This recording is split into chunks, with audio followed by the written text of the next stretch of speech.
तुमच्या स्वयंपाकघरातील हे पदार्थ कधीच एक्सपायर होत नाहीत। पाहुयात कोणते पदार्थ। पहिला पदार्थ आहे तांदूळ। पांढरे तांदूळ जितके जुने असतात तितके चांगले आणि चविष्ट लागतात। त्यामुळे तांदूळ खरेदी करताना वापरला जाणारा तांदूळ जास्तीत जास्त जुना खरेदी केला जात असतो। त्यामुळे तांदळाची एक्सपायरी डेट नसते। परंतु जर तुम्ही ब्राउन राईस वापरत असाल तर ते 6 महिन्यात वापरावे लागेल, कारण ते जास्त तेलामुळे लवकर खराब होतात। 2. मध। मध शुद्ध असेल तर वर्षानुवर्षे ठेवले तरी ते खराब होत नाही। मध जास्त वेळ ठेवल्यानंतर गोठायला लागले किंवा खराब झाले तर समजा की ते खरे मध नाही। त्यामुळे शुद्ध मध कधीही जास्त काळ ठेवल्याने खराब होत नाही। 3. लोणचे।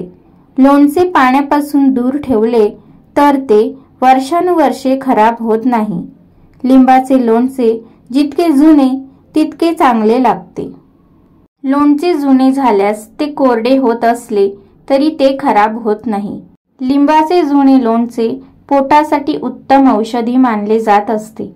त्यामुळे लोणचे जुने झाल्यावर ते खराब होते म्हणून फेकून देऊ नका। 4. साखर। साखर देखील आपण बराच काळासाठी साठवू शकता, ते लवकर खराब होत नाही। 5. मीठ। मीठ देखील जास्त काळ खराब होत नाही किंवा त्याला किडही लागत नाही। पाण्याच्या संपर्कामुळे त्यात ओलावा येऊ शकतो, परंतु तरीही ते खराब होत नाही। 6. मोहरी। मोहरी खराब होत नसल्याने लोक तिला जास्त काळ ठेवतात। त्यातून निघणारे तेलही खराब होत नाही। त्यामुळे या गोष्टी जुन्या झाल्या तर फेकून देण्याची चूक करू नका।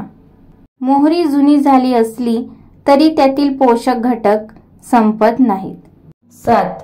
लोणी आणि तूप। एकूण ओलावा काढल्याशिवाय ज्या प्रकारचे लोणी उकळले जातात ते लोणी खराब होत नाही आणि जोपर्यंत स्पष्ट केलेले लोणी किंवा तूप सीलबंद कंटेनरमध्ये थंड तापमानात साठवले जाते तोपर्यंत ते सुमारे 100 वर्षे टिकते।